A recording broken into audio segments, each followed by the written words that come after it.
ফজরের নামাজ পড়ে আব্দুল্লাহ আনসারী রাদিয়াল্লাহু তাআলা আনহু বাড়ির উদ্দেশ্যে ফজরের নামাজ পড়ে রওনা দিল। এক কদম দু কদম করে করে এইভাবে নবীজি আমার রওনা দিল। রাসূল কারীম সাল্লাল্লাহু আলাইহি সাল্লাম যখন ঘরের সামনে উপস্থিত হলো, প্রথম সালাম দিল, জবাব হলো না। দ্বিতীয় সালাম দিল, জবাব হলো না। তৃতীয় সালাম দিল, কোনো জবাব হলো না। রাসূলুল্লাহ সাল্লাল্লাহু আলাইহি সাল্লাম ওখান থেকে আসার জন্য চেষ্টা করতেছিলেন। ঘরের মধ্যে থেকে স্ত্রী জবাব দিল, সর্বনাশ হয়ে গেছে, আরে সর্বনাশ হয়ে গেছে। রাসূলুল্লাহ সাল্লাল্লাহু আলাইহি সাল্লাম আমাদের ঘরের সামনে এসেছিল, আমাদের সারা না পেয়ে চলে যাচ্ছে। বিশ্ব নবীজি যদি কষ্ট পায়, এই কষ্ট নবীজির নয়, এই কষ্ট স্বয়ং আল্লাহ পাক পেয়ে যাবেন। যদি আল্লাহ পাক কষ্ট পেয়ে থাকে তাহলে আমাদের জাহান্নাম ছাড়া কোনো উপায় নাই। আমার ভাইরা, হযরতে আব্দুল্লাহ আনসারী রাদিয়াল্লাহু তাআলা পাগলের মতো দৌড় শুরু করলেন।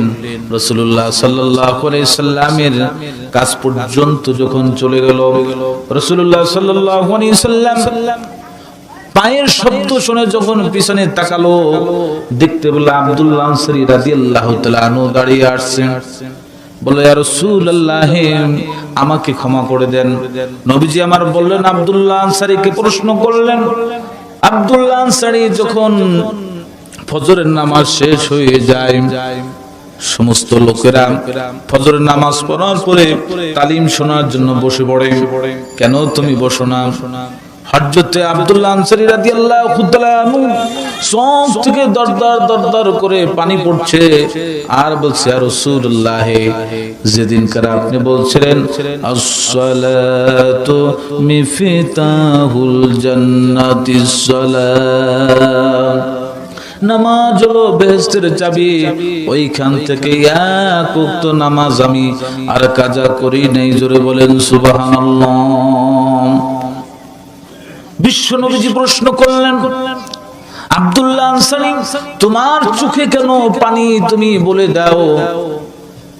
আব্দুল্লাহ আনসারী রাদিয়াল্লাহু তাআলা আনহুর চোখ থেকে পানি পড়ছে আর বলতেছে, ইয়া রাসূলুল্লাহ, এই জন্য তো আমি কষ্ট পেয়েছি।